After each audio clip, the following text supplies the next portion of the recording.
Hello everyone सत श्री अकाल सारिਆਂ ਨੂੰ ਤੁਹਾਡਾ ਸਭ ਦਾ ਸਕਸੈਸ ਟਰੀ ਪੰਜਾਬ ਤੇ YouTube ਪਲੇਟਫਾਰਮ ਤੇ ਬਹੁਤ ਸਵਾਗਤ ਮਾਈ ਸੈਲਫ ਯਸ਼ਵਿਨੀ।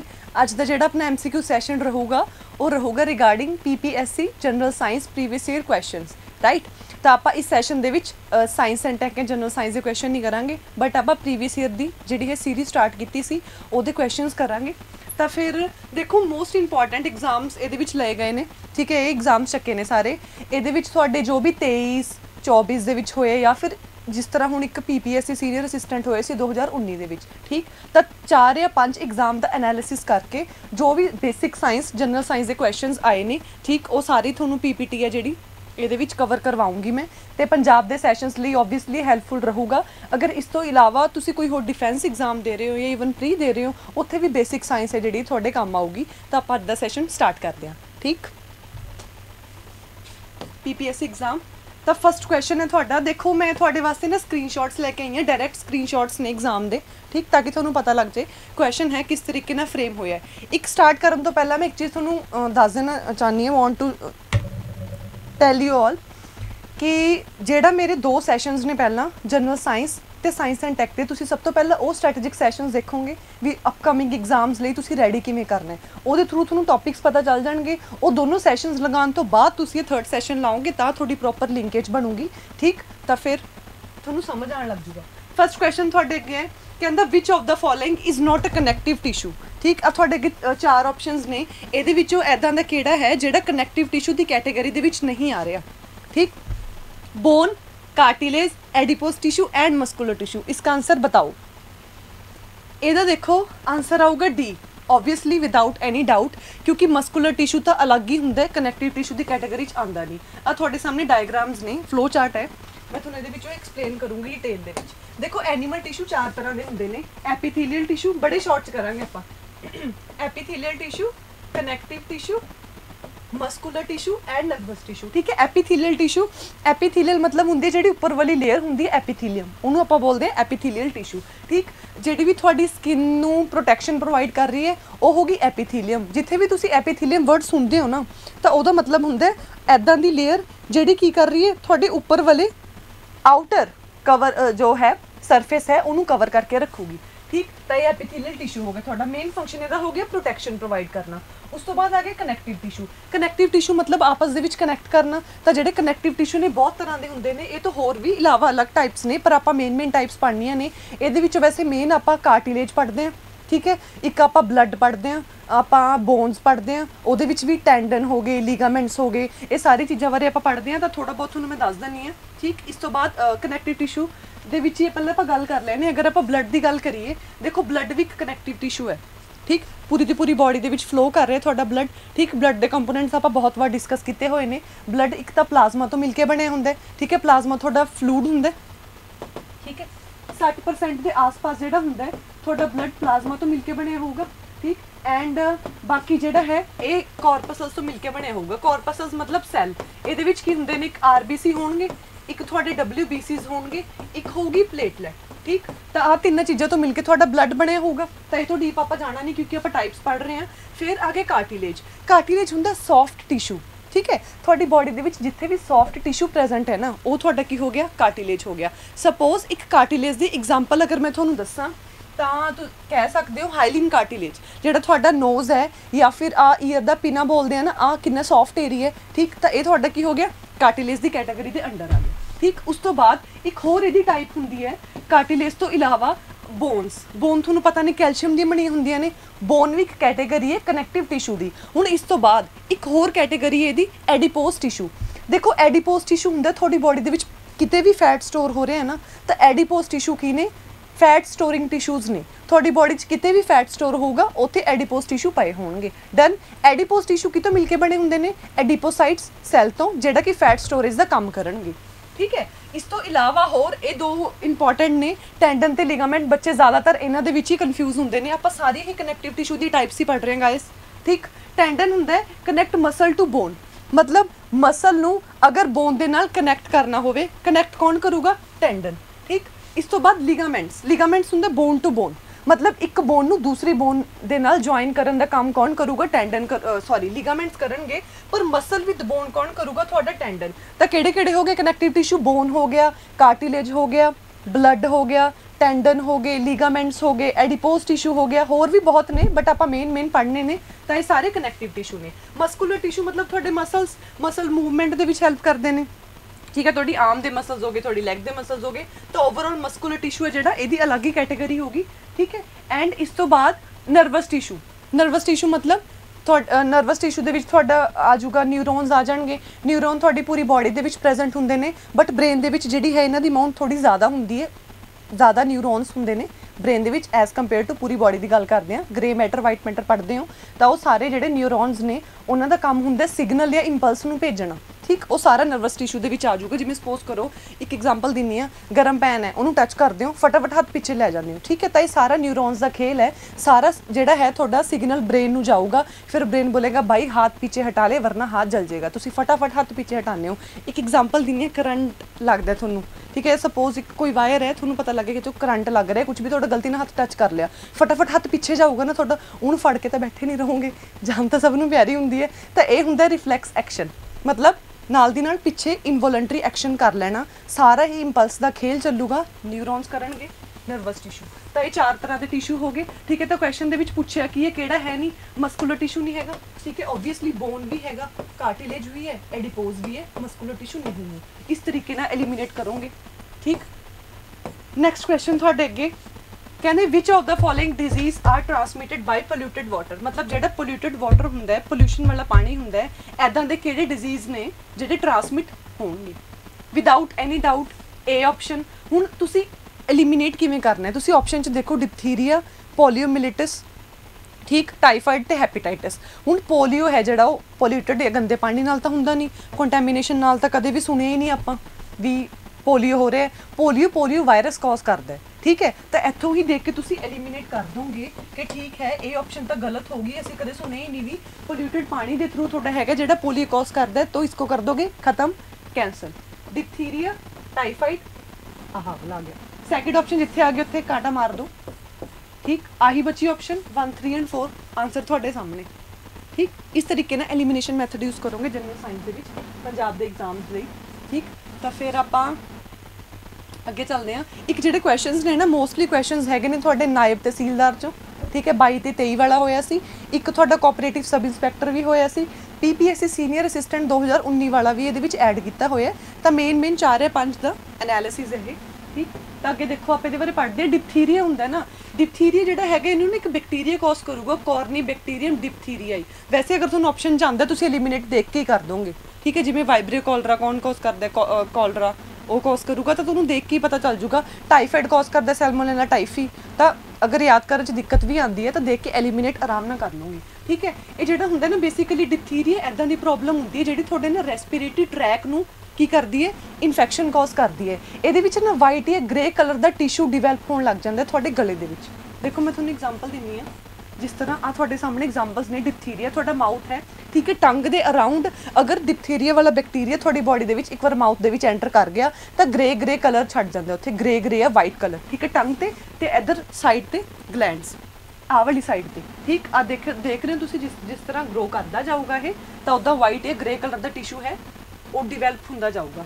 ठीक है थ्रोट गले की प्रॉब्लम आऊगी टॉन्सिल्स होंगे हैं ठीक लेयरिंग सारे किते इन्फेक्शन जिहड़ा है स्प्रैड कर दूगा ठीक है ओबवियसली रेस्पिरेशन ब्रीदिंग साह लैन दे विच प्रॉब्लम आऊगी सारी तुहानूं पता ही नहीं अगर रेस्पिरेटरी ट्रैक दी आ गई तो ओबवियसली छींके लगनी खांसी कफिंग एंड ऑल ये सारा कुछ तो होगा ही होगा ठीक है तो ये डिप्थीरिया वाला केस है थ्रोट पेन हो जाऊगा स्वोलन नैक ग्लैंड जिहड़े नैक ग्लैंड ने सारे स्वोलन हो जाएंगे ठीक डिप्थीरिया दे नाल तो ये चीज़ होगी थोड़ी डिप्थीरिया वाली ठीक है इस तो बाद पोलियो अगर आप वो गल करते हैं पोलियो पता है पोलियो वायरस कॉज करूगा आ देखो जी ठीक एक वायरस की कैटेगरी है थोनों ऐदा भी पूछ सकते हैं अगर पहला वाले एग्जाम्स ऐदा पूछे तो हो सकता है थोनों इस तरीके नाल पूछ लैन कि वायरल की कैटेगरी है बैक्टीरिया है या प्रोटोजोन है या कोई होर कॉज करता है ठीक तो जो पोलियो होगा वो कौन कॉज करूगा वायरस वायरल डिजीज़ हो गया ठीक है हैपेटाइटिस ये बेसिकली पैरालाइसिस हो जाता है ठीक है बॉडी के पार्ट्स की प्रॉपर मूवमेंट नहीं होंगी पोलियो की ठीक पोलियो ड्रॉप्स भी दिते जाते हैं वैक्सीनेशन होंगी है पोलियो की भी ਸਟਾਰਟਿੰਗ ਈਅਰਸ ਦੇ ਵਿੱਚ ਹੀ। ਹੈਪੇਟਾਈਟਸ ਇਹ ਬਹੁਤ ਇੰਪੋਰਟੈਂਟ ਹੈ। ਹੈਪੇਟਾਈਟਸ ਦੀ ਅਗਰ ਗੱਲ ਕਰਦੇ ਹਾਂ, ਵੈਸੇ ਤਾਂ ਬੇਸਿਕ ਸਾਇੰਸ ਹੈ, ਅਗਰ ਇਹਦੇ ਵਿੱਚੋਂ ਕੁਝ ਨਿਊਜ਼ ਦੇ ਵਿੱਚ ਵੀ ਆਇਆ ਮੈਂ ਤੁਹਾਨੂੰ ਦੱਸੀ ਜਾਊਂਗੀ। ਆਈ ਥਿੰਕ ਹੈਵੀਸ਼ੋਰ ਕਰਕੇ ਵੈਕਸੀਨ ਆਈ ਹੈ ਇਹਦੀ hepatitis the, if I am not wrong. ਠੀਕ, ਹੈਪੇਟਾਈਟਸ ਹੈ ਜਿਹੜਾ 3-4 ਤਰ੍ਹਾਂ ਦਾ ਹੁੰਦਾ ਵੈਸੇ। ਮੇਨ ਹੈਪੇਟਾਈਟਸ A, B ਤੇ C ਦੀ ਆਪਾਂ ਇੱਥੇ ਗੱਲ ਕਰਾਂਗੇ। ਠੀਕ ਹੈ, ਜਿਹੜਾ ਹੈਪੇਟਾਈਟਸ A ਹੁੰਦਾ ਇਹ ਤਾਂ ਸਭ ਨੂੰ ਪਤਾ ਹੈ ਕਿ ਲੀਵਰ ਦੀ ਪ੍ਰੋਬਲਮ ਹੈ, ਲੀਵਰ ਦੀ ਬਿਮਾਰੀ ਹੈ। ਠੀਕ ਹੈ, ਲੀਵਰ ਦੀ ਇਨਫਲੇਮੇਸ਼ਨ ਹੋ ਜਾਂਦੀ ਹੈ। ਉਹ ਕਿਉਂ ਹੁੰਦੀ ਹੈ ਅਗਰ ਓਵਰਆਲ ਪੂਰੇ ਟਾਈਪਸ ਦੀ ਗੱਲ ਕਰਦੇ ਹਾਂ? ਕਿਉਂਕਿ ਇਹਦਾ ਰੀਜ਼ਨ ਇਹ ਵੀ ਹੋ ਸਕਦਾ ਹੈ ਕਿ ਅਗਰ ਤੁਸੀਂ ਐਲਕੋਹਲ ਜ਼ਿਆਦਾ ਲੈ ਰਹੇ ਹੋ, ਠੀਕ, ਐਲਕੋਹਲ ਦਾ ਇਨਟੇਕ ਜ਼ਿਆਦਾ ਹੈ, ਉਹਦੀ ਕੰਜ਼ੰਪਸ਼ਨ ਜ਼ਿਆਦਾ ਹੈ, ਤਾਂ ਬਹੁਤ ਚਾਂਸਸ ਮਤਲਬ ਵੱਧ ਜਾਂਦੇ ਨੇ ਬੰਦੇ ਨੂੰ ਹੈਪੇਟਾਈਟਸ ਹੋਣ ਦੇ। ਠੀਕ ਹੈ, ਹੈਪੇਟਾਈਟਸ A ਜਿਹੜਾ ਹੋਊਗਾ ਇਹ ਧਿਆਨ ਰੱਖਣਾ ਹੈ ਸਭ ਤੋਂ ਮੋਸਟ ਇੰਪੋਰਟੈਂਟ। ਜਿਹੜਾ ਹੈਪੇਟਾਈਟਸ A ਦੀ ਅਗਰ ਆਪਾਂ ਗੱਲ ਕਰਦੇ ਹਾਂ ਨਾ, ਇਹ ਹੁੰਦਾ ਹੈ ਕੰਟੈਮੀਨੇਸ਼ਨ ਤੋਂ, ਮਤਲਬ ਕੰਟੈਮੀਨੇਟਡ ਫੂਡ ਐਂਡ ਕੰਟੈਮੀਨੇਟਡ ਵਾਟਰ, ਉਹਨਾਂ ਦੋਨਾਂ ਦੇ ਨਾਲ ਕੀ ਹੋਊਗਾ ਹੈਪੇਟਾਈਟਸ A ਹੁੰਦਾ। ਠੀਕ ਹੈ, ਮਤਲਬ ਅਗਰ ਕਿਤੇ ਗੰਦਾ ਪਾਣੀ ਪੀ ਲਿਆ ਤੁਸੀਂ ਜਾਂ ਫਿਰ ਇੱਦਾਂ ਦਾ ਕੋਈ ਫੂਡ ਖਾ ਲਿਆ, ਤਾਂ ਉਹ ਸਾਰੀ ਚੀਜ਼ਾਂ ਦੇ ਥਰੂ ਜਿਹੜਾ ਤੁਹਾਨੂੰ ਹੋਊਗਾ ਉਹ ਕਿਹੜਾ ਹੋਊਗਾ ਹੈਪੇਟਾਈਟਸ A ਹੋਊਗਾ, right. But hepatitis B and hepatitis C ਉਹ ਜਿਹੜੇ ਦੋਨੇ ਹੈਪੇਟਾਈਟਸ ਨੇ ਨਾ, ਇਹ ਨਹੀਂ ਹੋਣਗੇ ਉਹਦੇ ਥਰੂ, ਮਤਲਬ ਕੰਟੈਮੀਨੇਸ਼ਨ ਦੇ ਥਰੂ ਨਹੀਂ ਹੋਣਗੇ। ਇਹ ਜਿਹੜੇ ਹੋਣਗੇ ਥਰੂ ਸੈਕਸ਼ੂਅਲ ਇੰਟਰਕੋਰਸ ਜਾਂ ਥਰੂ ਬਲੱਡ ਟ੍ਰਾਂਸਫਿਊਜ਼ਨ। ਇਹ ਬੱਚਿਆਂ ਨੂੰ ਕਨਫਿਊਜ਼ਨ ਰਹਿੰਦੀ ਹੈ ਜ਼ਿਆਦਾਤਰ ਕਿ ਜਿਹੜਾ B ਤੇ C ਨੇ ਹੈਪੇਟਾਈਟਸ ਉਹ ਕੰਟੈਮੀਨੇਸ਼ਨ ਦੇ ਥਰੂ ਨਹੀਂ ਹੋਣਗੇ। ਉਹ ਵੀ ਇੱਕ ਫੈਕਟਰ ਹੋ ਸਕਦਾ ਹੈ, ਬਟ ਮੇਨ ਫੈਕਟਰ ਹੈ ਥਰੂ ਸੈਕਸ਼ੂਅਲ ਇੰਟਰਕੋਰਸ। ਮਤਲਬ ਅਗਰ ਲੇਡੀ ਨੂੰ ਜਾਂ ਫਿਰ ਮੇਲ ਨੂੰ ਹੈਪੇਟਾਈਟਸ ਹੈ ਤਾਂ ਅਗਰ ਡਿਊਰਿੰਗ ਇੰਟਰਕੋਰਸ, ਸੈਕਸ਼ੂਅਲ ਇੰਟਰਕੋਰਸ, ਤਾਂ ਇੱਕ ਪਾਰਟਨਰ ਤੋਂ ਦੂਸਰੇ ਪਾਰਟਨਰ ਦੇ ਵਿੱਚ ਜਾ ਸਕਦਾ ਹੈ ਹੈਪੇਟਾਈਟਸ B ਜਾਂ C ਵਾਇਰਸ। ਠੀਕ ਹੈ, ਤੇ ਬਲੱਡ ਟ੍ਰਾਂਸਫਿਊਜ਼ਨ ਮਤਲਬ ਬਲੱਡ ਚੜਾਉਣਾ। ਜਦੋਂ ਇੱਕ ਪਰਸਨ ਨੂੰ ਬਲੱਡ ਚੜਾਉਂਦੇ ਹੋ, ਹੁਣ ਸਪੋਜ਼ ਕਰੋ ਬਲੱਡ ਟ੍ਰਾਂਸਫਿਊਜ਼ਨ ਤੋਂ ਪਹਿਲਾਂ ਮੈਂ ਇੱਕ ਚੀਜ਼ ਤੁਹਾਨੂੰ ਹੋਰ ਕਲੀਅਰ ਕਰ ਦੇਣਾ ਚਾਹੁੰਦੀ ਹਾਂ ਕਿ ਹੈਪੇਟਾਈਟਸ A, B, C ਕਰ ਕੌਣ ਰਿਹਾ ਹੈ? ਇਹ ਵੀ ਵਾਇਰਸ ਹੈ। ਹੈਪੇਟਾਈਟਸ A ਕਰੂਗਾ ਤੁਹਾਡਾ ਹੈਪੇਟਾਈਟਸ A ਵਾਇਰਸ, B ਕਰੂਗਾ ਹੈਪੇਟਾਈਟਸ B ਵਾਇਰਸ, C ਕਰੂਗਾ ਹੈਪੇਟਾਈਟਸ C ਵਾਇਰਸ। ਕਲੀਅਰ, ਇਹ ਚੀਜ਼ ਹੋ ਗਈ। ਤਾਂ ਫਿਰ ਬਲੱਡ ਟ੍ਰਾਂਸਫਿਊਜ਼ਨ, ਬਲੱਡ ਨੂੰ ਚੜਾਉਣਾ, ਕਿਸੇ ਇਨਫੈਕਟਡ ਪਰਸਨ ਹੈ, ਸਪੋਜ਼ ਕਿਸੇ ਨੂੰ ਹੈਪੇਟਾਈਟਸ B ਹੈ ਯਾਰ, ਠੀਕ, ਤਾਂ ਬਲੱਡ ਚੜਾ ਰਹੇ ਹੋ ਕਿਸੇ ਹੈਲਦੀ ਪਰਸਨ ਨੂੰ, ਤਾਂ ਉਹਦੇ ਬਲੱਡ ਦੇ ਥਰੂ ਜਿਹੜਾ ਹੈ ਹੈਲਦੀ ਪਰਸਨ ਦੇ ਵਿੱਚ ਆ ਗਿਆ, ਤਾਂ ਉਹ ਪਰਸਨ ਨੂੰ ਵੀ ਹੋ ਜਾਊਗਾ। ਉਹ ਡਿਪੈਂਡ ਕਰਦਾ ਵੀ B ਵਾਲਾ ਵਾਇਰਸ ਆ ਰਿਹਾ ਜਾਂ ਫਿਰ C ਵਾਲਾ, ਦੋਨੇ ਹੀ ਇਹਦੇ ਥਰੂ ਹੋਣਗੇ। ਮੋਸਟ ਡੇਂਜਰਸ, ਇਹ ਚੀਜ਼ ਇੰਪੋਰਟੈਂਟ ਹੈ, ਸਭ ਤੋਂ ਜ਼ਿਆਦਾ ਖਤਰਨਾਕ ਮੋਸਟ ਡੇਂਜਰਸ ਹੈ ਹੈਪੇਟਾਈਟਸ C। ਹੈਪੇਟਾਈਟਸ ਤਾਂ ਨਿਊਜ਼ ਦੇ ਵਿੱਚ ਵੀ ਬਹੁਤ ਸੀਗਾ ਰੀਸੈਂਟਲੀ, ਹੋ ਸਕਦਾ ਇਨ ਫਿਊਚਰ ਦੇ ਵਿੱਚ ਕੋਈ ਹੋਰ ਡਿਜ਼ੀਜ਼ ਨੇ ਉਹਨਾਂ ਦੇ ਉੱਪਰ ਕੁਐਸਚਨ ਨੇ ਫਰੇਮ ਕਰ ਸਕਦੇ ਨੇ। ਠੀਕ, ਤਾਂ ਬਟ ਇਹ ਹੈ ਹੈਪੇਟਾਈਟਸ C। ਇਹਦੇ ਵਿੱਚ ਹੋਰ ਵੀ ਹੁੰਦੇ ਨੇ ਡਾਰਕ ਯੂਰਿਨ। ਠੀਕ ਹੈ, ਯੂਰਿਨ ਡਾਰਕ ਕਲਰ ਦਾ ਹੋਊਗਾ, ਨੋਰਮਲ ਤਾਂ ਲਾਈਟ ਕਲਰ ਦਾ ਹੁੰਦਾ ਹੈ। ਠੀਕ ਹੈ, ਹੁਣ ਲੀਵਰ ਦੀ ਪ੍ਰੋਬਲਮ ਹੈ ਤਾਂ ਓਬਵੀਅਸਲੀ ਐਬਡੋਮੀਨਲ, ਆ ਚੈਸਟ ਕੈਵਿਟੀ ਹੈ, ਇਹ ਤੋਂ ਨੀਚੇ ਹੈਗੀ ਐਬਡੋਮੀਨਲ ਕੈਵਿਟੀ। ਐਬਡੋਮੀਨਲ ਕੈਵਿਟੀ ਉੱਥੇ ਹੀ ਲੀਵਰ ਪਿਆ ਹੁੰਦਾ, ਤਾਂ ਐਬਡੋਮੀਨਲ ਪੇਨ ਵੀ ਹੋਊਗਾ। ਠੀਕ ਹੈ, ਇਹ ਹੋ ਗਿਆ ਹੈਪੇਟਾਈਟਸ ਦਾ। ਇੱਕ ਚੀਜ਼ ਹੋਰ, ਯੈਲੋ ਸਕਿਨ, ਜੌਂਡਿਸ। ਹਮੇਸ਼ਾ ਜੌਂਡਿਸ ਹੁੰਦਾ ਹੀ ਹੁੰਦਾ ਹੈ ਜਦੋਂ ਪਰਸਨ ਨੂੰ ਹੈਪੇਟਾਈਟਸ ਹੁੰਦਾ ਹੈ। ਠੀਕ ਹੈ, ਜੌਂਡਿਸ ਦੇ ਵਿੱਚ ਕੀ ਹੁੰਦਾ ਹੈ, ਜਿਹੜੀ ਤੁਹਾਡੀ ਸਕਿਨ ਹੈ ਜਾਂ ਤੁਹਾਡੀ ਆਈਜ਼ ਨੇ ਉਹ ਯੈਲੋ ਹੋ ਜਾਂਦੀਆਂ ਨੇ। ਬੇਸਿਕਲੀ ਜੌਂਡਿਸ ਹੁੰਦਾ ਕਿਉਂ ਹੈ? ਕਿਉਂਕਿ ਆਪਾਂ ਪੜ੍ਹਿਆ ਸੀ ਨਾ ਬਿਲੀਰੂਬਿਨ, ਜਿਹੜਾ ਬਾਈਲ ਜੂਸ ਪੜ੍ਹਿਆ ਸੀ ਤੁਸੀਂ, ਲੀਵਰ ਬਣਾਉਂਦਾ, ਸਟੋਰ ਗੋਲ ਬਲੈਡਰ ਕਰੂਗਾ। ਤਾਂ ਫਿਰ ਬਾਈਲ ਜੂਸ ਦੇ ਵਿੱਚ ਇੱਕ ਪਿਗਮੈਂਟ ਹੁੰਦਾ ਹੈ ਜਿਹਦਾ ਨਾਮ ਹੁੰਦਾ ਹੈ ਬਿਲੀਰੂਬਿਨ। ਉਹ ਜਿਹੜਾ ਪਿਗਮੈਂਟ ਹੈ ਉਹਦੀ ਜਦੋਂ ਅਮਾਊਂਟ ਬਲੱਡ ਦੇ ਵਿੱਚ ਬਹੁਤ ਜ਼ਿਆਦਾ ਇੰਕਰੀਜ਼ ਹੋ ਜਾਂਦੀ ਹੈ, ਉਹਦੀ ਵਜ੍ਹਾ ਨਾਲ ਕੀ ਹੋਊਗਾ? ਜੌਂਡਿਸ ਹੁੰਦਾ। ਠੀਕ ਹੈ, ਤਾਂ 2-3 ਇਹਦੇ ਸਿੰਪਟਮਸ ਵੀ ਨੇ, ਤੁਸੀਂ ਦੇਖ ਲਿਓ। ਇਹ ਸਾਰੇ ਸਿੰਪਟਮਸ ਹੈਪੇਟਾਈਟਸ ਦੇ ਨੇ। ਇਹ ਇੰਪੋਰਟੈਂਟ ਹੋ ਜਾਊਗਾ ਕਿਹੜੇ ਮਤਲਬ ਕਿਸ ਤਰੀਕੇ ਨਾਲ ਹੋ ਰਹੇ ਹੈ, ਕਾਜ਼ਿੰਗ ਰੀਜ਼ਨ ਕੀ ਹੈ ਇਹਦਾ, ਮਤਲਬ ਬੇਸਿਕਲੀ ਕਾਜ਼ ਕੀ ਹੈ A, B ਤੇ C ਦਾ, ਤੇ ਡੇਂਜਰਸ ਵਨ ਹੈ ਹੈਪੇਟਾਈਟਸ C। ਠੀਕ ਹੈ, ਤਾਂ ਫਿਰ ਇਹਦੇ ਵਿੱਚੋਂ ਦੀ ਤੁਹਾਨੂੰ ਪਤਾ ਲੱਗ ਹੀ ਗਿਆ ਹੋਣਾ, ਜਿਹੜਾ ਆਨਸਰ ਦੀ ਮੈਂ ਗੱਲ ਕਰ ਰਹੀ ਸੀ ਕਿ 1, 3 ਐਂਡ 4 ਆਊਗਾ। ਟਾਈਫਾਈਡ ਤੁਹਾਨੂੰ ਪਤਾ ਹੀ ਹੈ, ਕੰਟੈਮੀਨੇਟਡ ਫੂਡ ਐਂਡ ਵਾਟਰ, ਗੰਦੇ ਪਾਣੀ ਤੋਂ ਟਾਈਫਾਈਡ ਹੋਊਗਾ। ਕਾਜ਼ ਕੌਣ ਕਰੂਗਾ ਇਹਨੂੰ? ਸੈਲਮੋਨੇਲਾ ਟਾਈਫੀ, ਜਿਹੜਾ ਕਿ ਕੀ ਹੈ, ਵਾਇਰਸ ਹੈ ਬੈਕਟੀਰੀਆ? ਬੈਕਟੀਰੀਆ, ਨਾਟ ਵਾਇਰਸ। ਠੀਕ, ਸੈਲਮੋਨੇਲਾ ਟਾਈਫੀ ਟਾਈਫਾਈਡ ਕਰੂਗਾ। ਤਾਂ ਫਿਰ ਅੱਗੇ ਚੱਲਦੇ ਹਾਂ। 1, 3, 4 ਹੋ ਗਿਆ ਇਹਦਾ। ਨੈਕਸਟ ਕੁਐਸਚਨ, ਤੀਸਰਾ ਕੁਐਸਚਨ ਤੁਹਾਡੇ ਸਕਰੀਨ ਤੇ ਹੈ, in making a saffron spice which one of the following part of plant is use. ਕੇਸਰ ਹੈ ਨਾ, ਆਈ ਥਿੰਕ ਸੈਫਰੋਨ, ਹਾਂ ਕੇਸਰ ਹੁੰਦਾ। ਉਹਦੇ ਵਿੱਚ ਜਿਹੜਾ ਹੈ ਪਲਾਂਟ ਦਾ ਕਿਹੜਾ ਪਾਰਟ ਯੂਜ਼ ਕੀਤਾ ਜਾਂਦਾ ਹੈ? ਬੇਸਿਕਲੀ ਫਲਾਰ ਦਾ ਪਾਰਟ ਯੂਜ਼ ਕੀਤਾ ਜਾਂਦਾ ਹੈ, ਫੂਲ का यूज़ किया जाता है। ਕਿਹੜਾ ਹੈ ਉਹ ਤੁਸੀਂ ਦੱਸੋ। ਇਹਦਾ ਆਨਸਰ ਰਹੂਗਾ ਜੀ ਸਟਿਗਮਾ। ਅੱਧੇ ਨੂੰ ਤਾਂ ਦੇਖ ਕੇ ਪਤਾ ਚੱਲ ਗਿਆ ਹੋਊਗਾ, ਸਕਰੀਨਸ਼ਾਟ ਤੇ ਟਿਕ ਲੱਗੀ ਵੀ ਹਾਂ डी ਆਨਸਰ ਹੋਊਗਾ। ਤਾਂ without any doubt stigma answer ही है ਇਹਦਾ। देखो स्टिग्मा आप अगर थोड़ा फ्लावर की गल आएगी है, फूलों की बात आई है, फूल पत्तियां, तो थोड़ा समझा देती हूँ। देखो ਹੁਣ ਫਲਾਰ ਹੈ ਜਿਹੜਾ, ਇਹਦੇ ਦੋ ਅਗਰ ਇੱਕ ਤਾਂ ਹੁੰਦੇ ਨੇ ਪੈਟਲ ਤੇ ਸੈਪਲ, ਉਹ ਆਪਾਂ ਪਹਿਲਾਂ ਪੜ੍ਹੇ ਸੀਗੇ।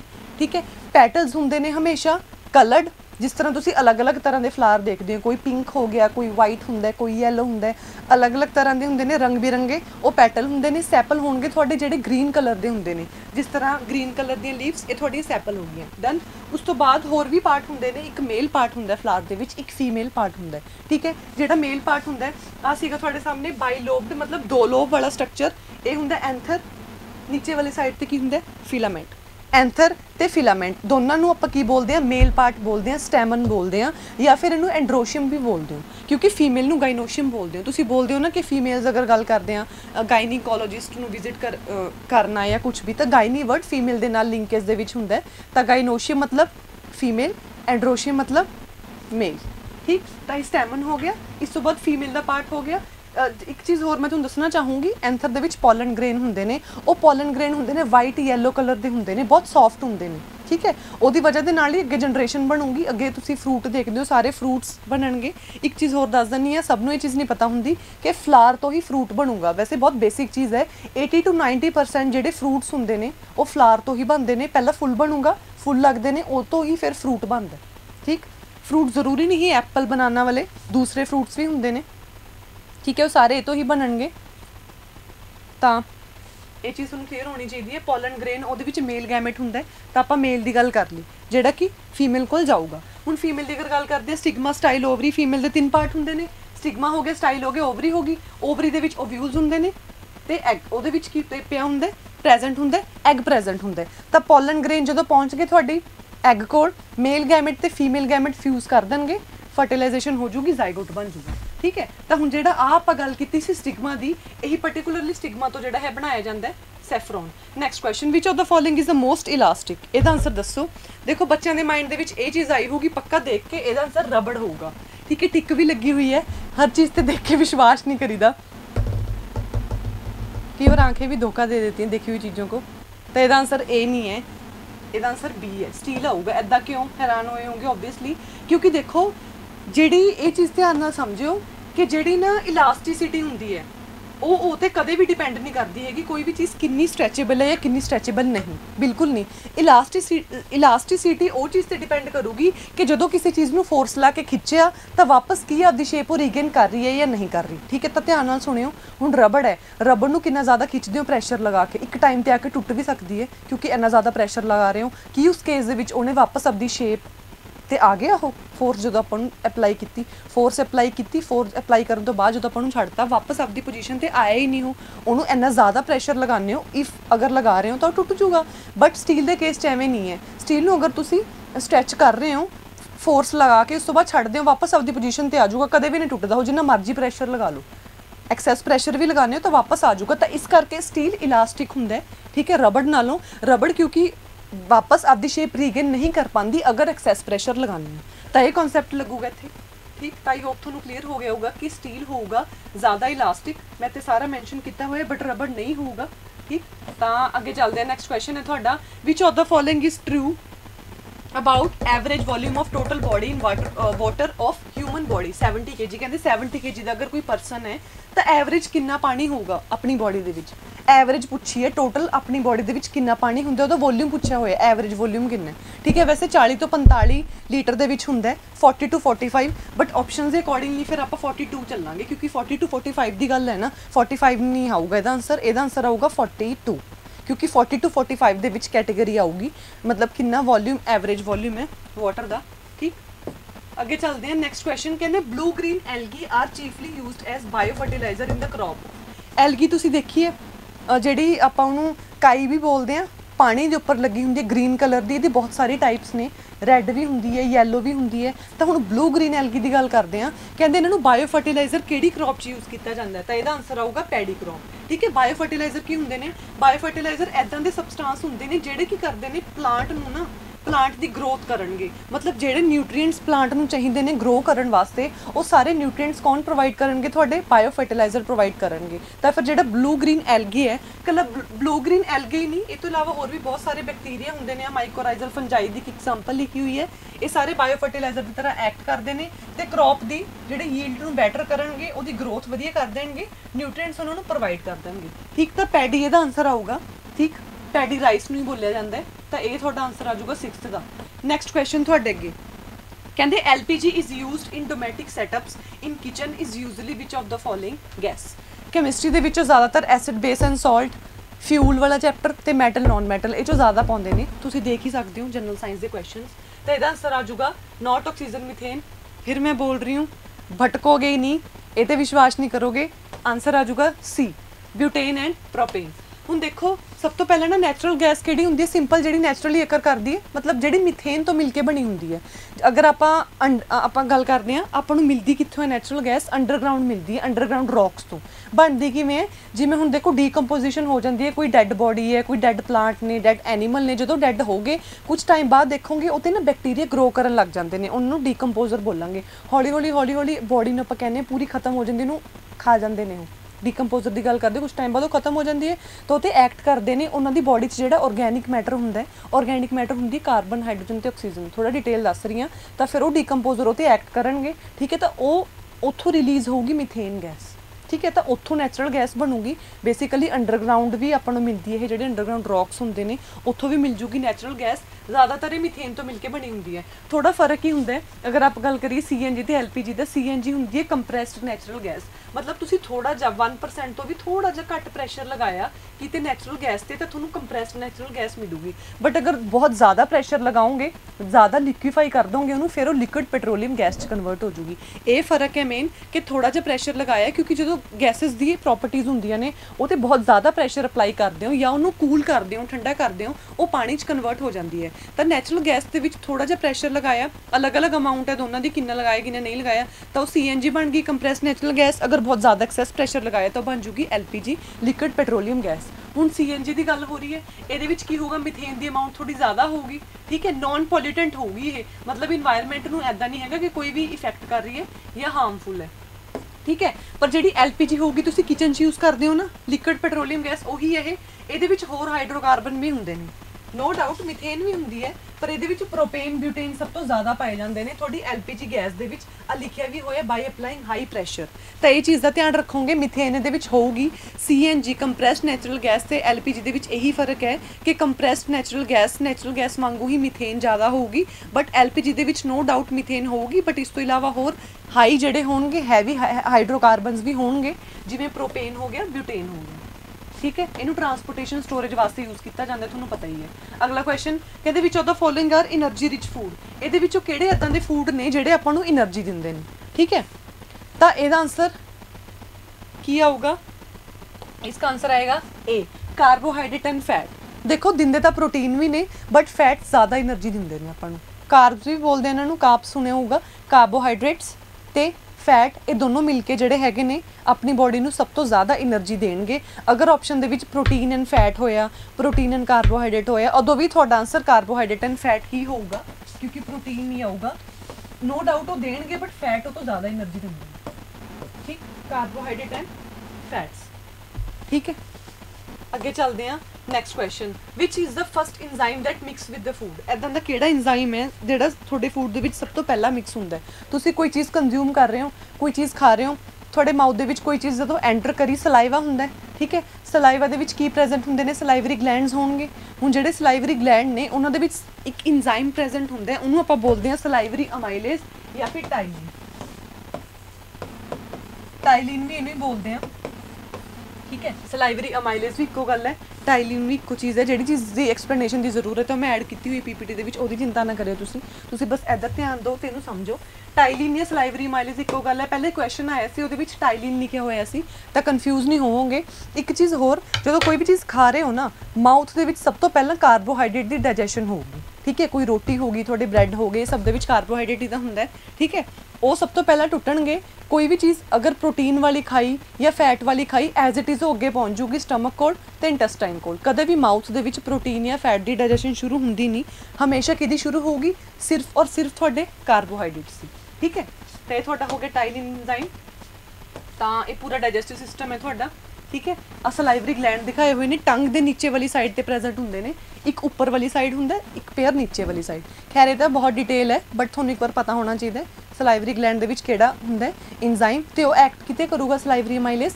कार्बोहाइड्रेट दे उपर, ठीक। अपनी बॉडी दे विच कोई चीज़ खा रहे हो ना, सब तो छोटी चीज़ किहदे विच टुटूगी ताकि अब्जॉर्ब हो सके?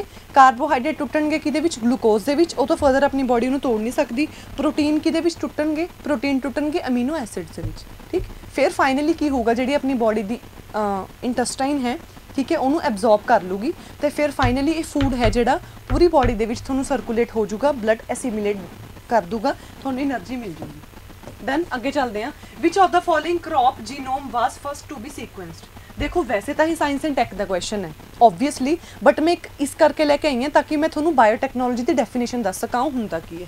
ਇਸ ਕਰਕੇ ਮੈਂ ਐਡ ਕੀਤਾ ਇਹ ਕਿਉਂਕਿ ਜੈਨੇਟਿਕ ਇੰਜੀਨੀਅਰਿੰਗ ਬਾਇਓਟੈਕਨੋਲੋਜੀ ਤੁਹਾਨੂੰ ਪਤਾ ਲੱਗ ਗਈ ਫਿਰ ਹੀ ਸਾਇੰਸ ਐਂਡ ਟੈਕ ਨਾਲ ਲਿੰਕੇਜ ਹੋਊਗੀ, ਅਦਰਵਾਈਜ਼ ਹੋਊਗੀ ਨਹੀਂ। ਤਾਂ ਇਹਦਾ ਹੋਊਗਾ ਰਾਈਸ। ਮਤਲਬ ਸਭ ਤੋਂ ਪਹਿਲਾਂ ਰਾਈਸ ਐਵੇਂ ਦਾ ਪਲਾਂਟ ਸੀ, ਰਾਈਸ ਐਵੇਂ ਦਾ ਸੀ ਜਿਹਦੇ ਵਿੱਚ ਸਭ ਤੋਂ ਪਹਿਲਾਂ ਜਿਹੜਾ ਹੈ ਉਹਨੂੰ ਚੈੱਕ ਕੀਤਾ ਗਿਆ, ਉਹਦੀ ਜੀਨੋਮ ਸੀਕੁਐਂਸਿੰਗ ਕੀਤੀ ਗਈ ਹੈ। ਜੀਨੋਮ ਸੀਕੁਐਂਸਿੰਗ ਮਤਲਬ ਉਹਦੇ ਜਿਹੜੇ ਜੀਨਸ ਨੇ, ਉਹਦੇ ਜਿਹੜੇ ਬੇਸ ਪੇਅਰ ਨੇ ਅੱਗੇ ਉਹਨਾਂ ਨੂੰ ਸਟੱਡੀ ਕਰਨਾ। ਮੈਂ ਤੁਹਾਨੂੰ ਪਹਿਲਾਂ ਹੀ ਦੱਸਿਆ ਸੀ, ਇੱਕ ਆਪਾਂ ਗੱਲ ਕੀਤੀ ਸੀ ਕਿ ਜਿਹੜਾ ਤੁਹਾਡਾ ਡੀਐਨਏ ਹੁੰਦਾ, ਠੀਕ ਹੈ,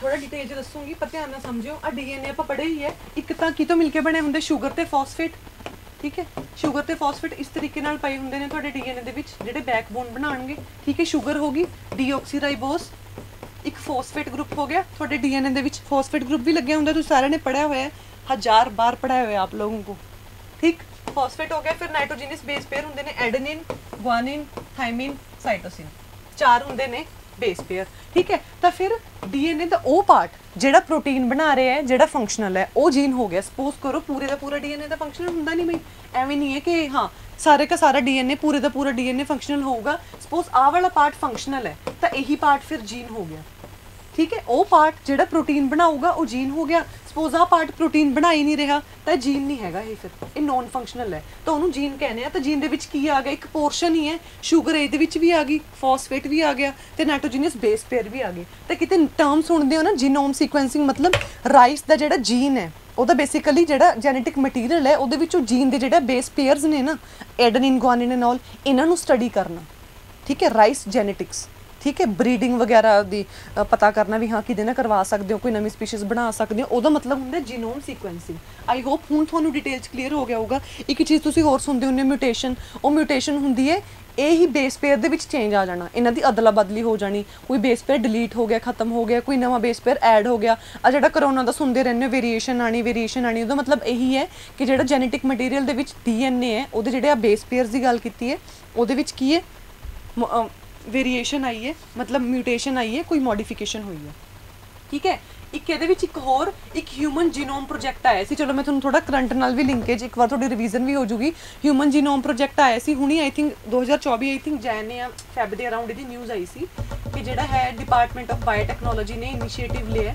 ਇਨੀਸ਼ੀਏਟਿਵ ਉਹਨਾਂ ਨੇ ਲਿਆ ਕਿ ਇਹ ਡਿਪਾਰਟਮੈਂਟ ਆਫ ਬਾਇਓਟੈਕਨੋਲੋਜੀ ਨੇ 10,000 ਇੰਡੀਅਨ ਜੀਨੋਮ ਨੂੰ ਸਟੱਡੀ ਕਰਨਾ, ਮਤਲਬ 10,000 ਜਿਹੜੇ ਇੰਡੀਆ ਦੇ ਬੰਦੇ ਨੇ, ਮਤਲਬ ਉਹਨਾਂ ਦਾ ਜਿਹੜਾ ਹੈ 10,000 ਲੋਕਾਂ ਦਾ ਕਹਿ ਸਕਦੇ ਹੋ ਜੀਨੋਮ ਨੂੰ ਸਟੱਡੀ ਕਰਨਾ, ਠੀਕ ਹੈ। ਉਹਨਾਂ ਦੇ ਸਾਰੇ ਬੇਸ ਪੇਅਰ ਹੋ ਗਏ, ਉਹਨਾਂ ਦੀ ਸੀਕੁਐਂਸਿੰਗ ਹੋ ਗਈ, 10,000 ਜੀਨੋਮ ਸੀਕੁਐਂਸਿੰਗ ਨੂੰ ਜਿਹੜਾ ਹੈ ਸਟੱਡੀ ਕਰਨਗੇ, ਬੇਸ ਪੇਅਰ ਨੂੰ ਸਟੱਡੀ ਕਰਨਗੇ। ਡਿਪਾਰਟਮੈਂਟ ਆਫ ਬਾਇਓਟੈਕਨੋਲੋਜੀ ਨੇ ਇਹਨਾਂ ਨੇ ਸਟੈਪ ਲਿਆ ਸੀ, ਠੀਕ ਹੈ। ਇਹਦੇ ਵਿੱਚੋਂ ਸਾਰਾ ਕੁਝ ਦੇਖਣਗੇ ਜਿਹੜੇ ਕਿ ਜਿਹੜਾ ਐਡਨਿਨ, ਥਾਇਮਿਨ, ਗੁਆਨਿਨ ਤੇ ਸਾਈਟੋਸਿਨ ਨੇ ਜਿਹੜੇ ਸਾਰੇ ਬੇਸ ਪੇਅਰਸ ਨੇ ਇਹ, ਠੀਕ ਹੈ, ਕੀ ਉਹਨਾਂ ਨੂੰ ਚੈੱਕ ਚੁੱਕ ਕਰਨਗੇ ਕਿ ਅੱਗੇ ਕੋਈ ਡਿਜ਼ੀਜ਼ ਵਗੈਰਾ ਹੈ, ਹੋ ਸਕਦਾ ਕੋਈ ਡਿਜ਼ੀਜ਼ ਦਾ ਪਤਾ ਚੱਲ ਜੇ ਇਹਨਾਂ ਨੂੰ, ਠੀਕ ਹੈ। ਤਾਂ ਇਹਦੇ ਥਰੂ ਡਿਜ਼ੀਜ਼ ਦਾ ਹੀ ਪਤਾ ਲੱਗੂਗਾ, ਜੈਨੇਟਿਕ ਡਿਜ਼ੀਜ਼, ਹੈਰੀਟੇਬਲ ਡਿਜ਼ੀਜ਼, ਹੈਰੀਡਿਟੀ, ਠੀਕ। ਤਾਂ ਉਹਦੇ ਬਾਰੇ ਪਤਾ ਲੱਗ ਸਕਦਾ ਹੈ। ਤਾਂ ਇਹ ਥੋੜਾ ਇੰਪੋਰਟੈਂਟ ਸੀ ਹਿਊਮਨ ਜੀਨੋਮ ਪ੍ਰੋਜੈਕਟ, ਇਹਨੂੰ ਧਿਆਨ 'ਚ ਰੱਖ ਲਿਓ।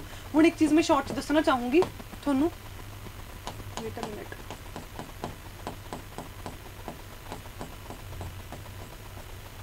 ਇਹ ਆਪਾਂ ਉਹਦੇ ਬਾਰੇ ਅੱਗੇ ਗੱਲ ਕਰ ਲੈਂਦੇ ਹਾਂ, ਨਹੀਂ ਆਪਾਂ ਇੱਥੇ ਗੱਲ ਕਰ ਲੈਂਦੇ। ਦੇਖੋ ਇੱਕ ਚੀਜ਼ ਹੋਰ ਹੁੰਦੀ ਹੈ, ਹਾਂ ਉਹ ਅੱਗੇ ਗੱਲ ਕਰਾਂਗੇ ਬਾਇਓਟੈਕਨੋਲੋਜੀ ਬਾਰੇ ਲਾਸਟ ਕੁਐਸਚਨ ਦੇ ਵਿੱਚ। ਤਾਂ ਆਪਾਂ ਫਟਾਫਟ ਅੱਗੇ ਚੱਲਦੇ ਹਾਂ बिना समय बर्बाद किए हुए, चलते आगे गाइस। अगला सवाल थोड़े अगे है, ये तो पता लग गया राइस। अगे कहते कि various activities that are required for controlling AIDS are, ऐदा दी किहड़ी एक्टिविटीज़ ने जिहड़ी एड्स नूं कंट्रोल करनगियां। देखो ਇਹਦੇ ਵਿੱਚ ਇਮਿਊਨਾਈਜੇਸ਼ਨ ਨਹੀਂ ਹੈਗੀ ਕਿਉਂਕਿ ਹੁਣ ਤੱਕ ਏਡਸ ਦੀ ਕੋਈ ਵੈਕਸੀਨ ਨਹੀਂ ਆਈ ਜਿਹੜੀ ਏਡਸ ਨੂੰ ਟ੍ਰੀਟ ਕਰ ਸਕੇ। ਹੁਣ ਤੁਸੀਂ ਸੋਚੋਗੇ ਡਿਊਕ ਹਿਊਮਨ ਵੈਕਸੀਨ ਵਾਲੀ ਆਪਾਂ ਪੜ੍ਹੀ ਸੀ, ਠੀਕ ਹੈ। ਡਿਊਕ ਹਿਊਮਨ ਜਿਹੜਾ ਡਿਊਕ ਵੈਕਸੀਨ ਇੰਸਟੀਟਿਊਟ ਹੈ US ਵਾਲਿਆਂ ਦਾ, ਉਹਨਾਂ ਨੇ ਟੈਸਟਿੰਗ ਕੀਤੀ ਹੈ, ਮਤਲਬ HIV ਦੀ ਵੈਕਸੀਨ ਸਕਸੈਸਫੁਲ ਹੋ ਗਈ ਹੈ, ਬਟ ਹਲੇ ਟਰਾਇਲ ਵਗੈਰਾ ਸ਼ੁਰੂ ਕਰਨੇ ਨੇ ਜਾਂ ਪ੍ਰੋਪਰ ਰਿਜ਼ਲਟ ਵਗੈਰਾ ਦਾ ਉਹ ਚੀਜ਼ ਦਾ ਹਲੇ ਇੰਨਾ ਸ਼ਿਓਰਿਟੀ ਵੀ ਨਹੀਂ ਹੈ ਵੀ ਹਾਂ ਵੀ ਸਭ 'ਤੇ ਕੰਮ ਕਰੂਗੀ ਉਹ ਜਾਂ ਨਹੀਂ ਕਰੂਗੀ। ਇੱਕ ਵਾਰ ਆ ਤਾਂ ਗਈ ਉਹ, ਬਟ ਆਪਣੇ ਇੱਥੇ ਟਰਾਇਲ ਵਗੈਰਾ ਹਲੇ ਸਟਾਰਟ ਨਹੀਂ ਹੋਏ, ਇਸ ਕਰਕੇ ਤਾਂ ਇਹ ਆਪਸ਼ਨ ਤਾਂ ਗਲਤ ਹੀ ਹੈ ਕਿਉਂਕਿ ਇਮਿਊਨਾਈਜੇਸ਼ਨ ਤਾਂ ਕੋਈ ਇਹੋ ਜਿਹੀ ਵੈਕਸੀਨ ਨਹੀਂ ਬਣੀ ਜਿਹੜੀ ਏਡਸ ਨੂੰ ਟ੍ਰੀਟ ਕਰ ਸਕੇ, ਵਰਨਾ ਤਾਂ ਪਹਿਲਾਂ ਹੀ ਏਡਸ ਦੀ ਵੈਕਸੀਨ ਲਗਾ ਦਿੰਦੇ, ਠੀਕ ਹੈ। ਸਰਵੇਲੈਂਸ ਆਫ ਪੇਸ਼ੈਂਟ ਹੋ ਸਕਦੇ ਉਹਦੇ ਟਰਾਇਲ ਹੋਣ, ਬੈਟਰ ਰਿਜ਼ਲਟ ਹੋਣ, ਫਿਰ ਆਪਾਂ ਕਹਿ ਦਈਏ ਹਾਂ ਸਰਵੇਲੈਂਸ ਆਫ ਪੇਸ਼ੈਂਟ ਬਿਲਕੁਲ ਠੀਕ ਹੈ, ਪੇਸ਼ੈਂਟ ਦਾ ਧਿਆਨ ਰੱਖਣ ਲਈ। ਸੇਫਟੀ ਇਨ ਬਲੱਡ ਟ੍ਰਾਂਸਫਿਊਜ਼ਨ, ਕਿਉਂਕਿ ਏਡਜ਼ ਇੱਕ ਇਹੋ ਜਿਹਾ ਡਿਜ਼ੀਜ਼ ਹੈ ਜਿਹੜਾ ਥਰੂ ਸੈਕਸ਼ੂਅਲ ਇੰਟਰਕੋਰਸ ਹੁੰਦਾ ਹੈ, ਜਾਂ ਕਿਸੇ ਦਾ ਬਲੱਡ ਚੜਾ ਵੀ ਰਹੇ ਹੋ ਉਹਦੇ ਥਰੂ ਵੀ ਇਹ ਹੋ ਸਕਦਾ ਹੈ, ਕਿਉਂਕਿ ਇਨਫੈਕਸ਼ਨ ਹੈ। HIV ਵਾਇਰਸ ਹੈ, HIV ਵਾਇਰਸ ਤਾਂ ਬਲੱਡ ਟ੍ਰਾਂਸਫਿਊਸ਼ਨ ਜਦੋਂ ਕਰ ਰਹੇ ਹੋ ਕਿਸੇ ਬੰਦੇ ਨੂੰ ਏਡਜ਼ ਹੈ ਉਹਦੇ ਥਰੂ ਵੀ ਤਾਂ ਆਊਗਾ ਹੀ ਆਊਗਾ ਨਾ, ਕਿਉਂਕਿ ਸੈਕਸ਼ੂਅਲ ਇੰਟਰਕੋਰਸ ਦੇ ਵਿੱਚ ਵੀ ਤਾਂ ਥਰੂ ਬਲੱਡ ਹੀ ਉਹ ਟ੍ਰਾਂਸਮਿਟ ਹੋ ਰਹੇ, ਠੀਕ ਹੈ। ਇਸ ਕਰਕੇ ਜਿਹੜਾ ਹੋਊਗਾ ਸੇਫਟੀ ਰੱਖਣੀ ਚਾਹੀਦੀ ਹੈ, ਜਦੋਂ ਤੁਸੀਂ ਬਲੱਡ ਨੂੰ ਚੜਾ ਰਹੇ ਹੋ ਬਲੱਡ ਟ੍ਰਾਂਸਫਿਊਜ਼ਨ ਹੋ ਰਹੀ ਹੈ, ਇਹ ਚੀਜ਼ ਦਾ ਧਿਆਨ ਰੱਖਣਾ ਹੈ। ਹੈਲਥ ਐਜੂਕੇਸ਼ਨ ਤੇ ਪਬਲਿਕ ਅਵੇਅਰਨੈਸ ਤਾਂ ਹੋਣੀ ਹੋ ਚਾਹੀਦੀ ਹੈ ਓਬਵੀਅਸਲੀ। ਤਾਂ ਫਸਟ ਆਪਸ਼ਨ ਜਿੱਥੇ ਉੱਤੇ ਮਾਰੋ ਕਾਟਾ, ਇਹਦਾ ਆਨਸਰ ਆ ਜਾਊਗਾ 2 3 and 4, ਠੀਕ। ਲਾਸਟ ਵਾਲੀ ਆਪਸ਼ਨ ਆ ਜਾਊਗੀ ਡੀ ਆਪਸ਼ਨ। ਥੋੜਾ ਜਿਹਾ 5 ਮਿੰਟ ਚ ਆਪਾਂ ਦੇਖ ਲੈਂਦੇ ਹਾਂ ਏਡਜ਼ ਬਾਰੇ। HIV ਵਾਇਰਸ ਹੈ, human deficiency virus, immuno deficiency virus ਹੈ, ਉਹ ਕਾਜ਼ ਕਰਦਾ ਏਡਜ਼ ਨੂੰ, ਠੀਕ ਹੈ। ਇਹਦੇ ਵਿੱਚ ਜ਼ਿਆਦਾਤਰ ਜਿਹੜੇ ਪਹਿਲੀ ਗੱਲ ਨਾ ਵਾਇਰਸ ਹੁੰਦੇ ਨੇ ਉਹ ਡੈੱਡ ਹੁੰਦੇ ਨੇ, ਉਹਨਾਂ ਨੂੰ ਡੈੱਡ ਮੰਨਿਆ ਜਾਂਦਾ ਹੈ। ਤੇ ਦੂਸਰਾ ਡੈੱਡ ਦੀ ਕੈਟਾਗਰੀ 'ਚ ਤਾਂ ਉਹ ਆਣਗੇ ਹੀ ਆਣਗੇ, ਤੇ ਉਹਨਾਂ ਦੇ ਵਿੱਚ ਜ਼ਿਆਦਾਤਰ RNA ਹੁੰਦਾ ਹੈ। ਹੁਣ RNA ਦੇ 2 ਸਟ੍ਰੈਂਡਸ ਨੇ, ਡਬਲ ਸਟੈਂਡਰਡ ਨਹੀਂ ਬੋਲੋਗੇ, 2 ਸਟ੍ਰੈਂਡਸ ਆਫ ਸਿੰਗਲ RNA, ਮਤਲਬ ਸਿੰਗਲ ਸਟੈਂਡਰਡ RNA ਦੇ 2 ਸਟ੍ਰੈਂਡਸ ਹੋਣਗੇ। HIV ਵਾਇਰਸ ਕੁਝ ਇਸ ਤਰੀਕੇ ਦਾ ਦਿਖਦਾ ਜਿਹੜਾ ਕਿ ਏਡ ਕਾਜ਼ ਕਰਦਾ ਹੈ, ਠੀਕ ਹੈ। ਏਡਸ ਜਿਹੜੇ ਹੁੰਦੇ ਨਾ ਬੇਸਿਕਲੀ ਕਰਦੀ ਕੀ ਇਹ, ਏਡਸ ਦੇ ਵਿੱਚ ਜਿਹੜਾ HIV ਇਨਫੈਕਸ਼ਨ ਇੱਕ ਵਾਰ ਅਗਰ ਹੋ ਗਈ ਨਾ ਤਾਂ ਉਸ ਕੇਸ ਦੇ ਵਿੱਚ ਸਿੱਧਾ ਇਮਿਊਨ ਸਿਸਟਮ ਤੇ ਅਟੈਕ ਹੋਊਗਾ। ਮਤਲਬ ਜਿਹੜੇ ਆਪਣੇ ਵਾਈਟ ਬਲੱਡ ਸੈਲਸ ਨੇ, ਆਪਾਂ ਪੜ੍ਹਿਆ ਸੀ white blood cells the type B and T, ਮੈਂ ਪੜ੍ਹਾਇਆ ਸੀ।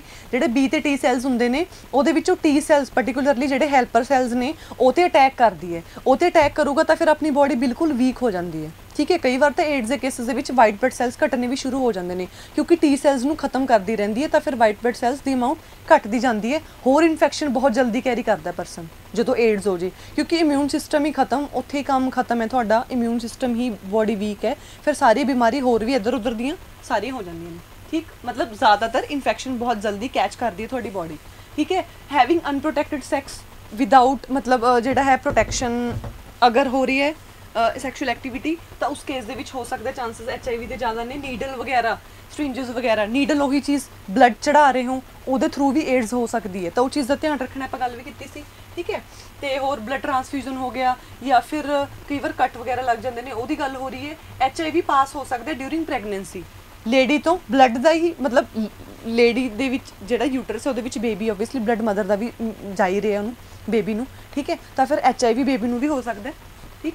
ਤਾਂ ਇਹ ਚੀਜ਼ ਹੋਗੀ, ਤਾਂ ਵੈਕਸੀਨ ਦੀ ਹਾਲੇ ਤੱਕ ਨਹੀਂ ਹੈ ਕੋਈ ਪ੍ਰੋਪਰ ਕੇਅਰ ਕਰ ਸਕੇ ਉਹਨੂੰ, ਇਸ ਕਰਕੇ ਏਡਸ ਦਾ ਲਿਖਿਆ ਹੋਇਆ ਸੀਰੀਅਸ ਕੰਡੀਸ਼ਨ ਹੈ, ਠੀਕ ਹੈ। ਵਾਈਟ ਬਲੱਡ ਸੈਲਸ ਦੀ ਅਮਾਊਂਟ ਘਟ ਵੀ ਜਾਂਦੀ ਹੈ ਕਿਉਂਕਿ ਇਮਿਊਨ ਸਿਸਟਮ ਡੈਮੇਜ ਹੁੰਦਾ ਹੈ।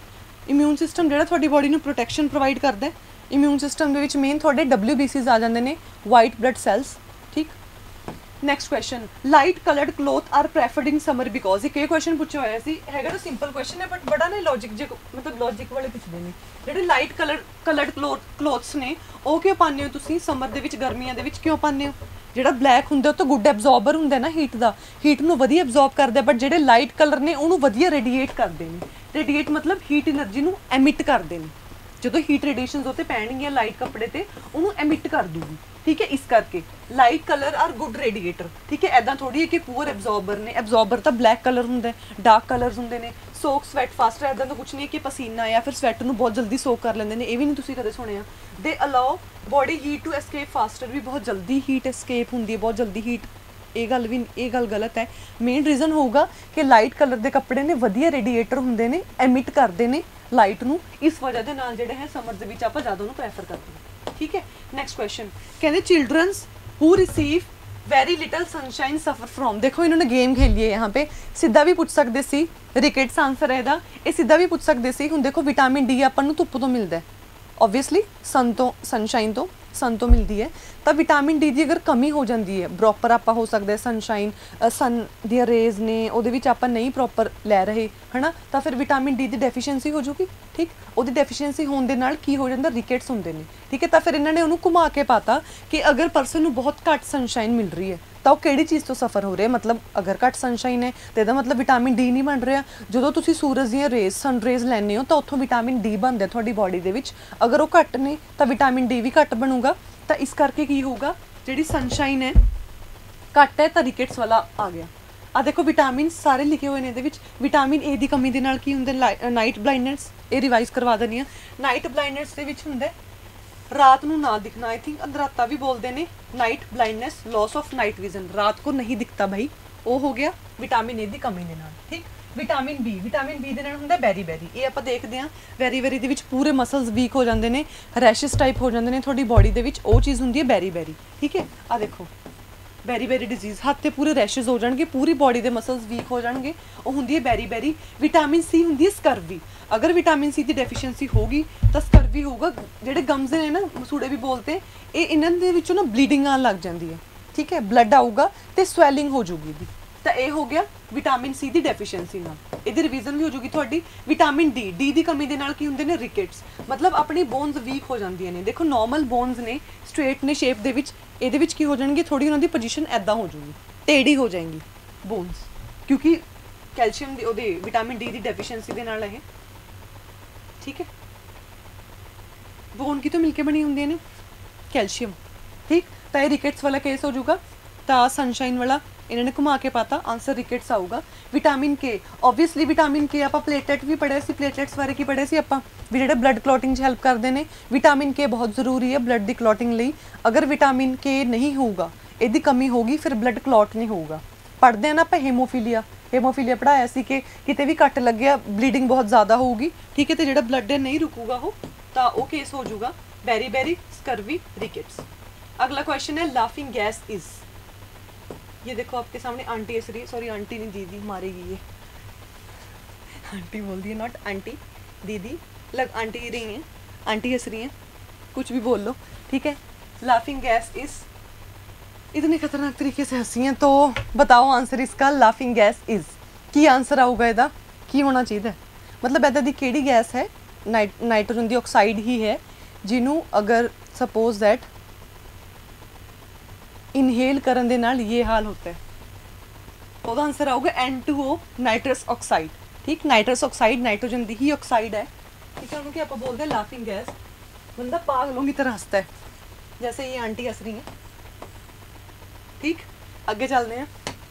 Next 15th question, last question guys. ਹੁਣ ਇਹਦੇ ਵਿੱਚ ਧਿਆਨ ਨਾਲ ਸੁਣਿਓ, ਇਹ ਕੁਐਸਚਨ ਵੀ ਸਾਇੰਸ ਐਂਡ ਟੈਕ ਦਾ ਹੈ, ਬਟ ਮੈਂ ਚਾਹੁੰਦੀ ਸੀ ਤੁਹਾਨੂੰ ਜੈਨੇਟਿਕ ਇੰਜੀਨੀਅਰਿੰਗ ਤੇ ਬਾਇਓਟੈਕਨੋਲੋਜੀ ਦੀ ਡੈਫੀਨੇਸ਼ਨ ਦੱਸਦਾ, ਤਾਂ ਕਿ ਸਾਇੰਸ ਐਂਡ ਟੈਕ ਦੇ ਵਿੱਚ ਕੋਈ ਵੀ ਨਿਊਜ਼ ਆਵੇ ਰਿਗਾਰਡਿੰਗ, ਮਤਲਬ ਕੋਈ ਵੀ ਨਵਾਂ ਪਲਾਂਟ ਦੇ ਵਿੱਚ ਕੋਈ ਜੀਨ ਐਡ ਹੋਈ ਹੈ, ਤੁਸੀਂ ਉਹਨੂੰ ਕਰ ਸਕੋ। ਠੀਕ, ਤਾਂ ਇਹਨਾਂ ਨੇ ਪੁੱਛਿਆ ਸੀ, ਕਹਿੰਦੇ ਜਿਹੜਾ 골ਡਨ ਰਾਈਸ ਹੈ, ਵੈਸੇ 골ਡਨ ਰਾਈਸ ਤੁਸੀਂ ਜੇ ਕਰੰਟ ਰੈਗੂਲਰ ਪੜ੍ਹ ਰਹੇ ਹੋ, ਉਹਦੇ ਵਿੱਚ ਵੀ ਨਿਊਜ਼ ਦੇ ਵਿੱਚ ਸੀ ਇਹ। 골ਡਨ ਰਾਈਸ ਦੇ ਵਿੱਚ 2 ਜੀਨ ਲਏ ਗਏ ਸੀਗੇ। ਠੀਕ ਹੈ, ਦੋਨੋਂ ਜੀਨ ਸੀਗੇ ਇੱਕ ਪਲਾਂਟ ਤੋਂ ਲਏ ਸੀ, ਐਂਡ ਇੱਕ ਜੀਨ ਲਿਆ ਸੀ ਸੋਇਲ ਬੈਕਟੀਰੀਅਮ ਦੇ ਵਿੱਚੋਂ। ਠੀਕ ਹੈ, यूरेडोवोरा तो लिया सी बैक्टीरिया तो बीटा कैरोटीन वाला जीन, एक बैक्टीरिया तो लिया सी बीटा कैरोटीन वाला जीन, 2 जीन लए सी प्लांट तो। ठीक है, तीनों जीन आपां इंसर्ट कीते सी गोल्डन राइस दे विच, बेसिकली इनू बनाया सी, मॉडिफाई कीता सी। तां कहंदे 2 प्लांट जीन ने किहड़े प्लांट तो लए सी, ਉਹ प्लांट सीगा ਵੀਟ ਤੋਂ ਲਏ ਗਏ ਸੀ 2 जीन, ਇੱਕ जीन लिया गया सी ਜਿਹੜਾ बीटा कैरोटीन बना रहा सी गोल्डन राइस तो। ठीक है, ਤਾਂ ਇਹਦਾ ਆਨਸਰ ਆ ਜਾਊਗਾ ਵੀਟ। ਹੁਣ ਆਪਾਂ ਥੋੜਾ ਜਿਹਾ ਡੈਫੀਨੇਸ਼ਨ ਦੇਖ ਲੈਂਦੇ ਆ। ਦੇਖੋ ਬਾਇਓਟੈਕਨੋਲੋਜੀ ਕੀ ਹੁੰਦੀ ਹੈ, ਬਾਇਓਟੈਕਨੋਲੋਜੀ ਨੇ ਇੱਕ ਉਹ ਬ੍ਰਾਂਚ ਹੁੰਦੀ ਹੈ ਸਾਇੰਸ ਦੀ, ਜਿਹਦੇ ਵਿੱਚ ਆਪਾਂ ਕੀ ਕਰਦੇ ਆ, ਕੋਈ ਵੀ ਆਰਗੈਨਿਜ਼ਮ ਜਾਂ ਉਹਦਾ ਕੋਈ ਵੀ ਪਾਰਟ ਹੋ ਗਿਆ, ਠੀਕ ਹੈ, ਜਾਂ ਉਹਦਾ ਕੋਈ DNA ਹੋ ਗਿਆ, ਉਹ ਤੋਂ ਇੱਕ ਡਿਜ਼ਾਇਰਡ ਪ੍ਰੋਡਕਟ ਬਣਾਉਂਦੇ ਆ, ਮਤਲਬ ਜਿਹੜੀ ਚੀਜ਼ ਦੀ ਆਪਾਂ ਨੂੰ ਜ਼ਰੂਰਤ ਹੈ। ਹੁਣ ਇਹਦੀ ਮੈਂ ਤੁਹਾਨੂੰ ਇੱਕ ਐਗਜ਼ਾਮਪਲ ਦਊਂਗੀ। ਜਿਸ ਤਰ੍ਹਾਂ ਸਭ ਤੋਂ ਪਹਿਲਾਂ ਤਾਂ ਮੈਂ ਤੁਹਾਨੂੰ ਇੱਕ ਐਗਜ਼ਾਮਪਲ ਦੇਣਾ ਚਾਹੂੰਗੀ, ਪ੍ਰੋਸੀਜਰ ਆਪਾਂ ਫਿਰ ਸਮਝਦੇ ਹਾਂ। ਕੋਈ ਵੀ ਪਲਾਂਟ ਹੈ, ਠੀਕ ਹੈ, ਹੁਣ ਇਹ ਧਿਆਨ ਨਾਲ ਸਮਝਿਓ, ਅਗਰ ਪਲਾਂਟ ਦੇ ਵਿੱਚ ਕੋਈ ਨਵੀਂ ਜੀਨ ਐਡ ਹੋ ਰਹੀ ਹੈ, ठीक है, सपोज ये प्लांट है, कोई नवी जीन आप ਇਹਦੇ ਵਿੱਚ इंसर्ट की। ठीक है, ਤੁਸੀਂ क्यों करते हो, ताकि कोई ना कोई नवा करैक्टर आ जाए, ताकि प्लांट की यील्ड है जी वो बैटर हो सके। ठीक है, कोई भी पेस्ट वगैरह, कुछ कीड़े मकोड़े कुछ भी होते अटैक ना कर सकन, यील्ड वधिया होवे। शुगर केन देखते हो, गन्ना देखते हो, ਉਹਦੇ ਉੱਪਰ रेड स्पॉट्स लगे ਹੁੰਦੇ ਨੇ, ਉਹ ਪੈਸਟ ਦਾ ਅਟੈਕ ਹੈ। ठीक है, या फिर कॉटन कई बार खराब होई दिखती है ब्राउन कलर की, तो मतलब कोई ना कोई पेस्ट ने, इनसैक्ट ने ਉਹਦੇ ਉੱਪਰ ਅਟੈਕ ਕਰਤਾ। ਤਾਂ ਇਹ ਚੀਜ਼ਾਂ ਨਾ ਹੋਣ, ਉਹਦੇ ਵਿੱਚ ਅਲੱਗ ਟ੍ਰੇਟਸ ਲੈ ਕੇ ਆਉਣ ਵਾਸਤੇ ਕੋਈ ਨਾ ਕੋਈ ਕਰੈਕਟਰ ਲੈ ਕੇ ਆਉਣ ਲਈ ਆਪਾਂ ਕੋਈ ਨਾ ਕੋਈ ਜੀਨ ਇਨਸਰਟ ਕਰਦੇ ਹਾਂ, ਤਾਂ ਉਹ ਪਲਾਂਟਸ ਬਣ ਜਾਂਦੇ ਨੇ ਟ੍ਰਾਂਸਜੈਨਿਕ ਪਲਾਂਟ। ਇਹ ਸਾਰਾ ਪ੍ਰੋਸੀਜਰ ਜੈਨੇਟਿਕ ਇੰਜੀਨੀਅਰਿੰਗ ਹੈ। ठीक है, transgenic plant, modified plants, GMO भी बोल सकते हो, जेनेटिक मॉडिफाइड ऑर्गेनिज्म बोल देना आप, मतलब जेनेटिक मॉडिफाइड थोड़े प्लांट्स हो गए, मतलब कोई ना कोई नवी जीन पाती उन्हें बैटर बनाने ਲਈ। ਹੁਣ अगर एनीमल ਦੇ ਵਿੱਚ ਪਾ ਰਹੇ ਹੋ, ठीक है, तो ट्रांसजेनिक एनीमल्स हो जाएंगे ऑब्वियसली, पूरे ट्रांसजेनिक अगे लग जाएगा। ट्रांसजेनिक एनीमल्स ਉਹੀ ਕਿ ਸਪੋਜ਼ ਕੋਈ ਵੈਕਸੀਨ ਨੂੰ ਟੈਸਟਿੰਗ ਕਰਨ ਲਈ ਕਿ ਕੀ ਇਹ ਨਵੀਂ ਜੀਨ ਇਹਦੇ ਵਿੱਚ ਕਰੈਕਟਰ ਆ ਰਹੇ ਨੇ, ਜਾਂ ਸਪੋਜ਼ ਕਰੋ ਕਿ ਕੋਈ ਨਵੀਂ ਵੈਕਸੀਨ ਟੈਸਟ ਕਰਨੀ ਹੈ, ਕੋਈ ਐਨੀਮਲ ਨੂੰ ਫੜ ਲਿਆ, ਠੀਕ ਹੈ, ਉਹਦੇ ਵਿੱਚੋਂ ਵੈਕਸੀਨੇਸ਼ਨ ਕਰ ਰਹੇ ਨੇ ਰਿਜ਼ਲਟਸ ਦੇਖਣ ਲਈ, ਉਹ ਰੀਜ਼ਨ ਵੀ ਹੋ ਸਕਦਾ ਹੈ, ਹੋਰ ਰੀਜ਼ਨ ਵੀ ਹੋ ਸਕਦੇ ਨੇ, ਤਾਂ ਉਹ ਸਾਰੇ ਕੀ ਹੋਣਗੇ ਤੁਹਾਡੇ ਟਰਾਂਸਜੈਨਿਕ ਐਨੀਮਲ। ਠੀਕ ਹੈ, ਤਾਂ ਇਹ ਚੀਜ਼ ਹੋਗੀ। ਇਹ ਤੁਹਾਨੂੰ ਪਤਾ ਲੱਗ ਗਿਆ ਇਹ ਜੈਨੇਟਿਕ ਮੋਡੀਫਿਕੇਸ਼ਨ ਹੈ। ਹੁਣ ਨਿਊਜ਼ ਦੇ ਵਿੱਚ ਮੈਂ ਤੁਹਾਨੂੰ ਨਾਲ ਚਲੋ ਦੱਸ ਹੀ ਦਿੰਦੀ ਹਾਂ, ਇੱਕ BT ਕਾਟਨ ਆਈ ਸੀ, ਠੀਕ ਹੈ, ਵੈਸੇ ਮੈਂ ਸੈਸ਼ਨ 'ਚ ਕਰਾਇਆ ਸੀ ਇਹ, ਇੱਕ BT ਬ੍ਰਿੰਜਲ ਵੀ ਆਈ ਸੀ, ਠੀਕ ਹੈ। BT ਕਾਟਨ BT ਬ੍ਰਿੰਜਲ ਦੇ ਵਿੱਚ ਇਹਨਾਂ ਦੇ ਵਿੱਚ ਕੀ ਸੀਗਾ, ਬੈਸਿਲਸ ਥਰਿੰਜੈਨਿਸਿਸ ਇੱਕ ਬੈਕਟੀਰੀਆ ਹੈ, ਠੀਕ ਹੈ, ਉਹਦੇ ਵਿੱਚੋਂ ਜੀਨ ਲਈ, ਠੀਕ ਹੈ, ਜੀਨ ਐਡ ਕਰਤੀ।